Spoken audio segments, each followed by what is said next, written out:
Bien, aujourd'hui on se retrouve pour une nouvelle analyse, comme d'habitude tous les mercredis. Comment cultiver l'autodiscipline et transformer sa vie?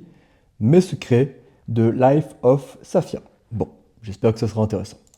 S'il y a une chose qui peut nous aider à atteindre nos objectifs et à mener à bien nos projets, c'est la discipline et pas la motivation. Malheureusement, la discipline, l'autodiscipline, ce n'est pas quelque chose qui naît chez nous de manière naturelle, mais c'est une compétence. Donc comme toute compétence, eh bien ça s'acquiert et ça se travaille. Si je devais donner une définition de la discipline, je dirais que c'est le fait de parvenir à réaliser des choses qui sont inconfortables, qui sont difficiles ou même ennuyantes pour obtenir les résultats qu'on désire.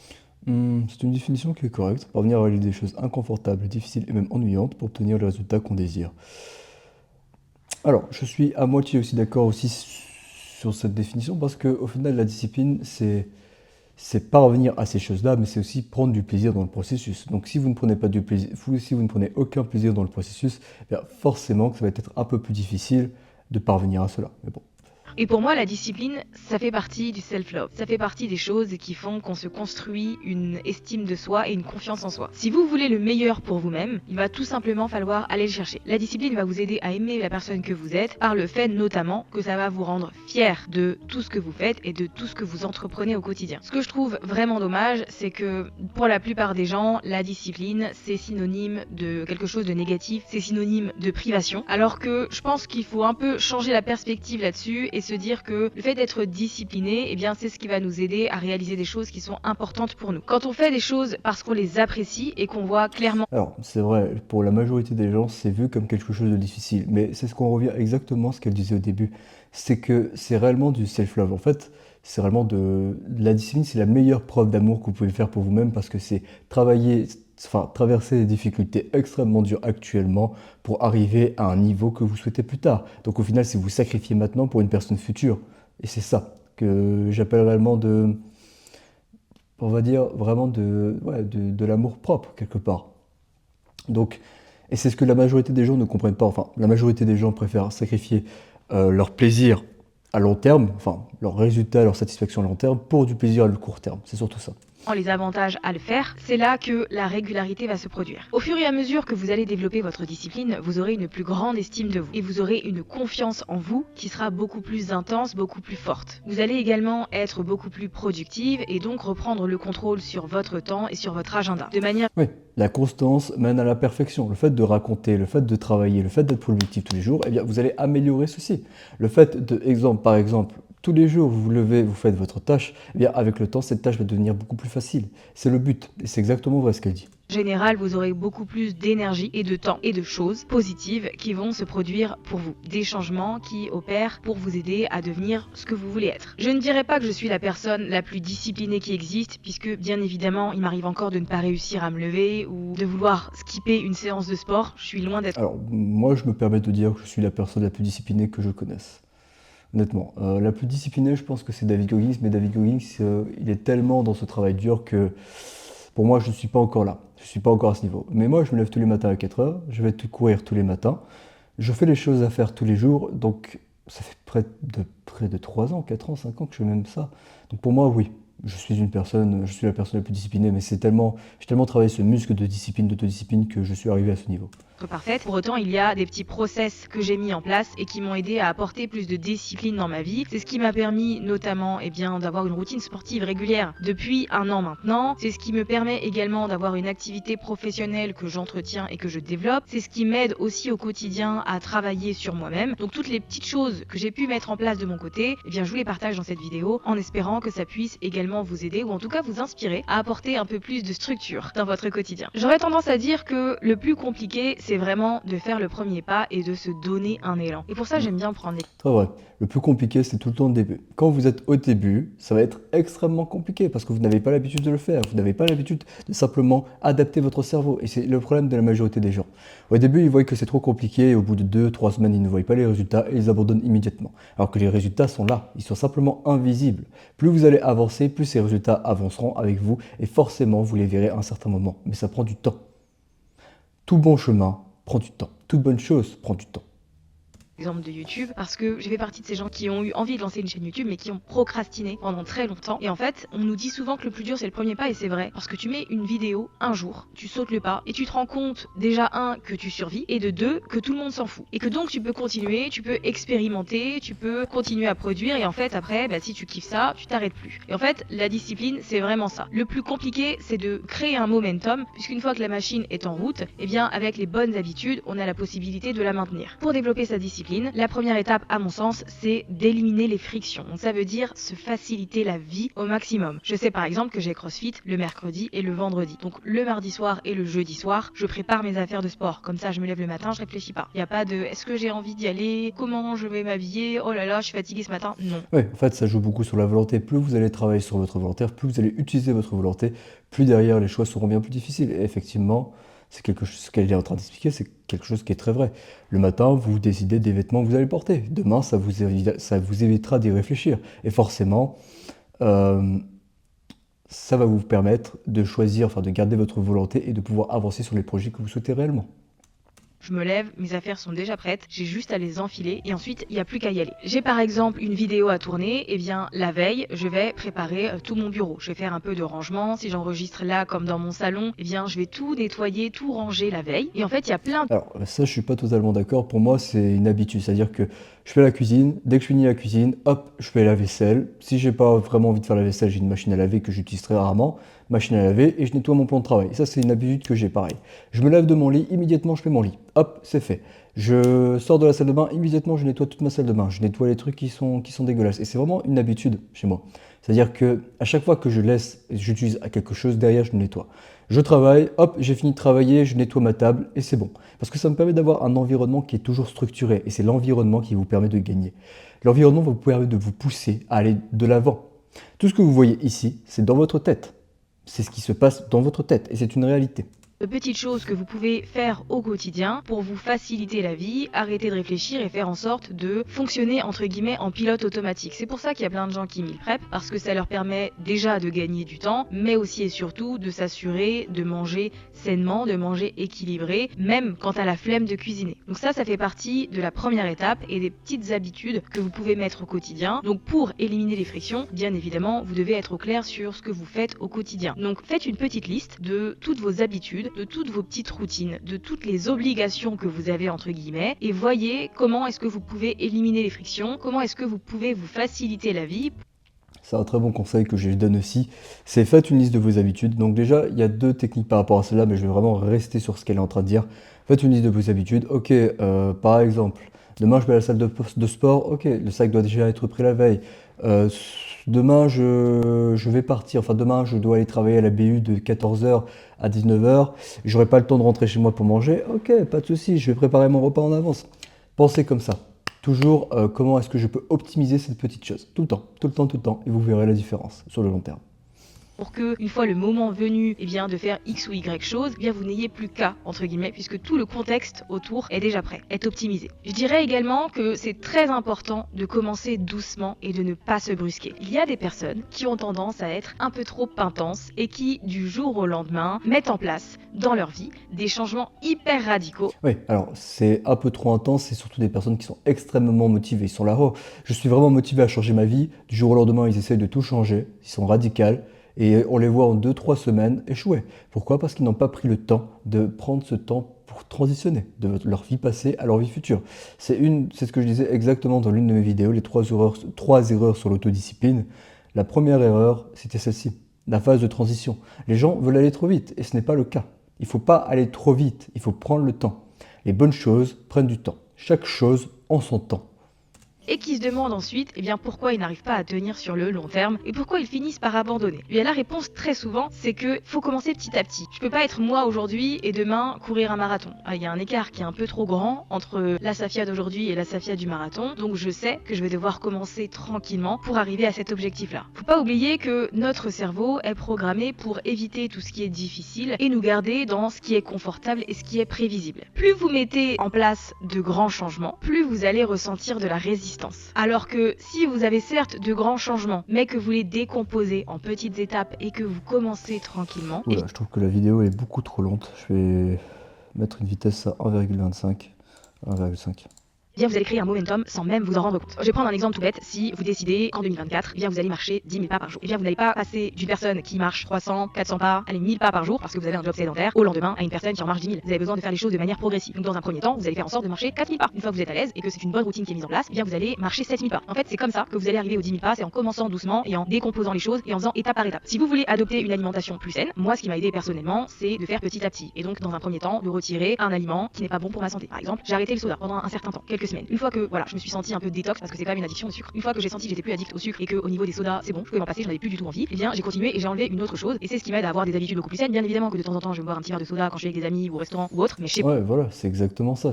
Exactement ce que je disais. C'est simplement prendre les choses par étapes. Et c'est très bien parce qu'elle définit ce qu'elle veut arrêter et elle fait les choses une par une. Et c'est la meilleure façon qu'il faut pour avancer. Les personnes qui arrivent réellement à gagner sur le long terme, c'est parce qu'elles décomposent un maximum leur objectif, un maximum les choses. Mon but est d'arrêter peut-être, allez, quelle est l'addiction de la majorité des gens? Je sais pas, un McDo, plus un soda, plus des bonbons, plus de la nicotine. Eh bien, vous prenez une seule chose et quand vous êtes à l'aise avec cette chose, vous avancez peu à peu, ainsi de suite, ainsi de suite. moi, il n'y en a plus. Mais je suis pas passée du jour au lendemain d'une personne qui mange mal à une personne qui a une alimentation équilibrée. J'ai vraiment fait les choses petit à petit pour être sûr de tenir sur le long terme. Peu importe la taille de l'action que vous réalisez, tant que vous allez dans la bonne direction. C'est toujours des petits changements qui amènent à de grands résultats. Et ça, si vous n'avez pas lu le livre Atomic Habits de James Clear, Oui, c'est des petits changements qui amèneront tout le temps à des grands résultats, mais surtout avec de la constance et de la persévérance.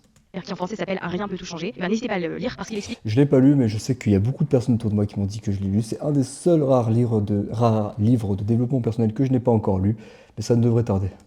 très bien ça. Et ce sont les petites habitudes du quotidien qui permettent d'apporter de grands changements. Si demain vous avez la possibilité d'être 1% meilleur qu'aujourd'hui, eh bien vous êtes déjà en chemin pour Ouais. Alors, là, ce qu'elle décrit, c'est la mentalité Kaizen. Kaizen, c'est le fait d'être 1% meilleur tout le temps. réussir dans tous les changements que vous allez mettre en place et pour créer une discipline. Le troisième conseil pour vous, c'est qu'il faut accepter de foirer et accepter qu'à certains moments, vous n'aurez pas l'énergie ou l'envie de faire ce qui est dans votre routine. Avoir de l'autodiscipline, être une personne disciplinée, ça ne veut pas dire réussir tout le temps. Il ne faut pas vous en vouloir si à certains moments, vous allez... Alors, je suis pas d'accord avec ça. En tant qu'une personne autodisciplinée, je réussis tout. Et peu importe les risques, peu importe à quel point j'échoue, j'avance. C'est combien de fois ça m'est arrivé de, allez, prenons un cas de médecine, de poser une question débile en classe, que tout le monde se foute de ma gueule, mais parce qu'ils pensaient pas que je posais une question débile, ils pensaient que je faisais l'intéressant. Mais moi, je le prenais personnellement. Combien de fois ça m'est arrivé, des milliers fois, de sortir d'un cours en ayant le moral un peu piétiné, de me dire putain, il faut que j'enchaîne ensuite derrière avec 4 à 5 séances de 5 heures de travail intense. Combien de fois j'ai voulu abandonner? Combien de fois je me suis dit, ok, tu sais quoi, tu vas le faire. Et je l'ai fait. Je l'ai fait. Pour moi, échouer, c'est le fait d'apprendre. Vous apprenez. Et quand même vous n'avez pas envie de faire les choses, vous avancez. Par exemple, j'ai tellement de fois échoué à récupérer des numéros des filles, mais je n'ai pas pris ça personnellement. Je me suis dit, ok, quel a été dans le process le moment où elle a dit non? Donc, quel a été dans le process le moment où elle tout simplement a refusé? Qu'est-ce qui a fait qu'elle a refusé? Et j'apprenais comme ça, parce que je suis quelqu'un qui me perfectionne. Et c'est la mentalité qu'il faut avoir, se perfectionner. craquer, si à certains moments vous allez rater. Ça ne veut pas dire que vous devez totalement arrêter et repartir de zéro. Ça ne veut pas dire non plus que vous êtes une personne feignante, que vous êtes une personne flemmarde, que vous n'y arriverez jamais. Ça veut juste dire que vous êtes un être humain et que par définition, bien aucun jour ne se ressemble et que mettre en place un changement dans sa vie, mettre en place de nouvelles habitudes, c'est pas un long fleuve tranquille, ça ressemble plutôt à des montagnes russes. Faut aussi se dire, je pense, qu'on peut tout avoir et qu'on peut tout faire, mais que ça sera pas facile. Et ça me permet d'embrayer sur le point numéro 4 qui est C'est le vrai, on peut tout avoir et on peut tout faire, mais ça ne sera pas facile si vous le pensez. Si vous pensez que vous pouvez tout avoir et tout faire et que ce sera facile, et même si dans la difficulté vous arrivez à avancer, eh bien, croyez-moi, ça le sera. Ce que vous pensez, ce que vous croyez, eh bien, c'est une réalité. La majorité des gens croient à des choses qui sont fausses, mais dans leur réalité, ces croyances sont véridiques. Pour moi, je crois à des choses qui sont peut-être vraies, peut-être fausses, mais dans ma vérité, dans ma réalité, c'est quelque chose qui est vrai. Si vous croyez que vous n'allez pas réussir, eh bien, vous ne réussirez pas. Si vous croyez que vous allez réussir, eh bien, vous réussirez. Si vous croyez que les obstacles sont faits pour vous arrêter, eh bien, vous croirez ça et les obstacles seront faits pour vous arrêter. Si vous croyez que chaque obstacle est une opportunité pour devenir meilleur et devenir encore plus fort que la veille, eh bien, vous allez croire cette croyance. Les croyances sont très importantes. Définissez vos croyances et vous définirez principalement le chemin de vie que vous souhaitez prendre. fait d'éviter autant que possible les plaisirs temporaires. Et cette notion de gratification instantanée, je l'avais apprise avec David Haroche, ça devait être en 2018 ou 2017, et elle a changé ma perspective sur plein de choses. Et j'y pense encore au quotidien, parce que c'est vrai que quand on vit d'une certaine manière depuis des années et des années, et ben c'est dur de faire des concessions. Et pourtant, les plaisirs temporaires, c'est jamais ce qui apporte des résultats concrets. Exactement. C'est exactement le point que je disais tout à l'heure sur le fait que les gens préfèrent bousiller en fait leur plaisir, leur satisfaction pour un plaisir qui est simplement temporaire, c'est exactement ça. Alors, contrairement à elle, moi, j'ai toujours vécu dans un état d'esprit très discipliné. Avant de vouloir me lancer dans YouTube, j'étais réellement sur une voie de footballeur pro, et donc de mes 13 ans jusqu'à peut-être mes 19 ans, 18 ans, plus vers mes 18 ans et demi, j'avais une diète qui était très stricte, je m'entraînais 14 fois par semaine, je travaillais aussi dur qu'il le faut. Puis à 18 ans et demi, j'ai fait vraiment, on va dire, un changement, c'est que je me suis rendu compte que le football n'était pas ce qui me plaisait, mais que c'était le sport en général qui me plaisait, et que le football n'était pas réellement quelque chose qui était fait pour moi, parce que le football était plus un jeu qui se gagnait en équipe. Donc ça veut dire que même si tu étais bon tout seul, si tes coéquipiers étaient nazes tout autour de toi, tu ne pouvais pas gagner seul. Et c'est une réalité. Et du coup, j'ai refait un changement de direction et je suis parti vers la médecine. Là où j'en suis actuellement, je suis en troisième année de médecine générale. Et je suis tout de même, je continue d'être très très discipliné par rapport à ça. Il y a deux écoles à ce niveau-là, puisqu'il y a certes le fait que dans certains cas, avoir un petit plaisir temporaire, c'est important, parce que c'est ce qui va nous aider à continuer sur le long terme. C'est ce qui va nous aider à faire en sorte de ne pas abandonner. Je pense notamment dans le cas de l'alimentation, mais de manière générale, Alors, encore une fois, là, je vais vraiment parler pour moi, mais vu tout ce que j'entends par rapport à mes clients et par rapport aux gens autour de moi, je crois réellement que je suis de plus en plus un cas à part. Pour moi, je me fais jamais plaisir d'un point de vue alimentaire. Jamais plaisir. Alors, ça m'arrive de me faire. Exemple, imaginons, je veux manger des frites, mais à ce moment-là, les frites, je les fais chez moi. C'est pas, c'est juste une alternative. Et en plus, d'autant plus que les frites, c'est pas réellement une mauvaise chose. C'est juste les graisses polysaturées qui sont présentes dans la graisse des frites qui est très mauvaise.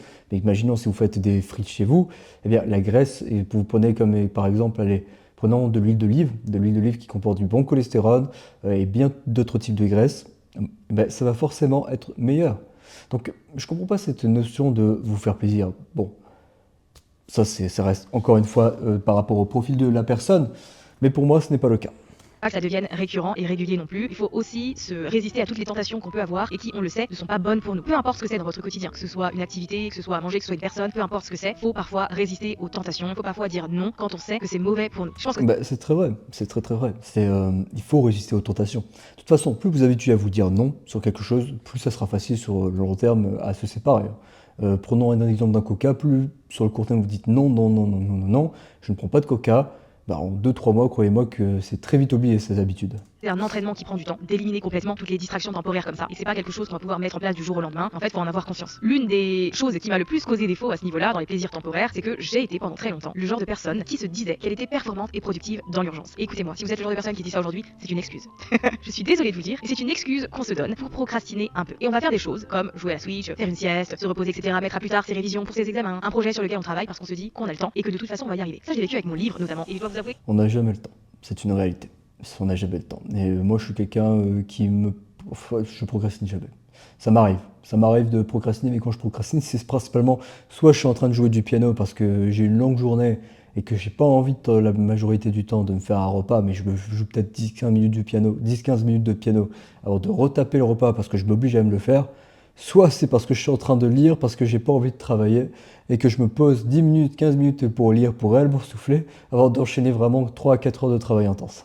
que depuis ce jour-là, ma façon de faire est totalement différente. Puisque j'ai écrit mon livre dans la sueur, dans la précipitation, dans la peur, parce que j'ai attendu le dernier moment. Et à partir de ce jour-là, je me suis dit, ça peut plus continuer. Si j'avais fait les choses de manière ordonnée, si j'avais été disciplinée, j'aurais pas autant souffert que je l'ai fait et ça m'aurait pas autant rebuté de l'écriture d'un livre. Donc plutôt que de remettre les choses à plus tard, parce qu'on préfère se donner à des gratifications temporaires et instantanées, eh bien autant être discipliné et se dire, ok, mon objectif c'est telle chose. Est-ce que le fait de passer l'après-midi sur mon canapé sur Netflix parce que je suis un peu fatiguée, ça va m'aider à aller dans ce sens-là? Peut-être que oui, si vous êtes vraiment au bout du rouleau et que vous avez besoin mentalement. Et si c'est quelque chose que vous faites déjà depuis plusieurs jours, stop, faut se remettre en place et se forcer à le faire. J'avais un peu la flemme de tourner cette vidéo. J'étais dans mon canapé avec ma petite bougie dans la petite ambiance et je me suis dit, j'avais dit que je tournerais cette vidéo à 11h. Il est 11h08. Et ben je suis disciplinée, c'est une vidéo sur la discipline. Donc je lève mon petit popotin et je sors tout mon setup pour enregistrer. Il y aura toujours un autre moment pour continuer à me poser dans mon canapé. J'avais pas envie de tourner cette vidéo. J'avais pas envie. J'avais travaillé de 14h à 19h, il est 19h46, j'ai déjà enchaîné 2 vidéos avant. J'avais pas envie de faire ça. On est samedi, j'ai passé une semaine très longue, très dure. Mais est-ce que je vais me trouver une excuse? Est-ce que je vais me dire, ah non, tu as le droit, vu que. Non, non, non. Tu fermes ta bouche, tu te mets devant ta caméra, et tu travailles, et puis c'est tout. Il n'y a vraiment pas d'autre solution. Pourquoi faire sinon? Tu vas faire quoi? Tu vas prendre ton téléphone, scroller sur TikTok, regarder des vidéos de motivation de David Goggins? Honnêtement, ou je ne sais pas quoi, sortir avec des potes qui au final peut-être ne comptent même pas pour toi, qui s'en foutent un peu de toi, qui simplement veulent passer leur temps à perdre leur temps, à aller boire en boîte, à aller fumer, à aller faire je ne sais quoi d'autre. Honnêtement, honnêtement, fais les choses qui sont bonnes pour toi. Avance et fais les choses qui seront meilleures pour toi. C'est la seule façon de t'en sortir de toute façon. Profiter de mon temps libre, regarder la télé, etc., etc. Le point suivant, c'est d'accepter l'inconfort. L'un des meilleurs moyens de développer sa discipline, c'est de faire en sorte chaque jour de se lancer dans quelque chose d'inconfortable. Choisir de réaliser une tâche non pas parce qu'on a envie de la faire, mais parce qu'on doit la faire, c'est ça qui va nous aider à construire de la discipline. Et sortir de sa zone de confort, ça ne veut pas forcément dire souffrir. Parce que très souvent, Alors, peut-être que ça, je ne serais pas d'accord avec son dernier point, mais tout simplement, commencer avec quelque chose d'inconfortable, c'est très vrai. Je commence à me lever à 4 heures du matin. Samedi, dimanche, lundi, j'en ai rien à faire. Je me lève à 4 heures du matin. De 4h30 à 5 heures, j'en ai rien à faire. Je vais courir. C'est tout. C'est inconfortable de me taper 5 km le matin, mais je vais courir. le résiste, on s'auto-sabote pour faire en sorte de rester dans cette petite situation qu'on connaît, mais sortir de sa zone de confort. Je pense que ça veut dire accepter d'être débutant, ça veut dire accepter d'être nul au début et de faire quelque chose de nouveau. C'est également faire... Alors, c'est forcément, quand vous sortez de votre zone de confort, que vous commencez à vouloir avoir une nouvelle compétence ou quoi que ce soit d'autre, vous allez être nul au début, et ça, c'est une réalité. Mais la constante mène à la perfection. Le fait de vous entraîner constamment et d'être tout le temps là va vous permettre de devenir encore meilleur, ainsi de suite. Et c'est tout. Et dans n'importe quel domaine. La discipline, c'est un cheat code pour n'importe quel domaine. La constance mène à la perfection. Face à ses faiblesses, mais c'est le prix à payer si on a envie de grandir, si on a envie de devenir meilleur et si on a envie d'atteindre nos objectifs. Je pense qu'une des choses qui peut aider également à développer de la discipline, c'est sans arrêt de revenir à soi et de garder en tête ce qu'on a comme projet et de garder devant nous notre vision board si on en a créé un. Si vous ne l'avez pas fait, j'ai créé une vidéo sur le sujet que vous pourrez visionner à la fin de celle-ci, je vous la mettrai en suggestion. Mais en fait, le fait d'être constamment confronté à ce que vous voulez obtenir, d'avoir devant les... Vision board. Tout simplement. 1%. Focus. Tous les jours. Simple. Très très simple. Vision board, c'est le fait d'avoir vos objectifs qui vous permet de regarder droit devant vous. Vos objectifs et vos projets, ça va vous aider, ça va contribuer à être discipliné. Donc est-ce que dans votre quotidien aujourd'hui, vous vous rappelez suffisamment de ce qui compte pour vous et de ce que vous voulez accomplir? Est-ce que vous faites en sorte d'apprécier également le voyage dans lequel vous êtes? Parce que très souvent, on se concentre sur le résultat et on oublie toutes les étapes que l'on passe pour y arriver. Et c'est ça qui est le plus important et c'est ça qui a beaucoup plus de valeur. Et vous allez voir que en étant beaucoup plus attentive à votre quotidien et à tout ce que vous traversez pour arriver à un objectif, bien vous prenez conscience que votre vie s'améliore grâce à la discipline que vous appliquez au quotidien. Et forcément, si vous voyez des résultats, si vous voyez que ça vous aide à avancer, eh bien vous avez envie de continuer et vous avez envie de faire plus. Donc n'hésitez pas à être attentive aux différentes façons dans votre vie où la discipline vous a aidé. Prenez note de comment vous vous sentez après avoir réalisé une action, une obligation, une tâche. Comment est-ce que vous vous sentez quand vous faites une chose que vous avez remis à plus tard depuis un certain temps? Et déjà, la plupart du temps, on se rend compte que c'est pas aussi terrible que ce qu'on imaginait. Bon, c'était intéressant. Bon, j'imagine que le dernier conseil, c'est surtout sur ça. C'était une vidéo intéressante. La majorité des conseils étaient plutôt intéressants. Mais bon, c'était pas mal. Allez, on passe à la suite.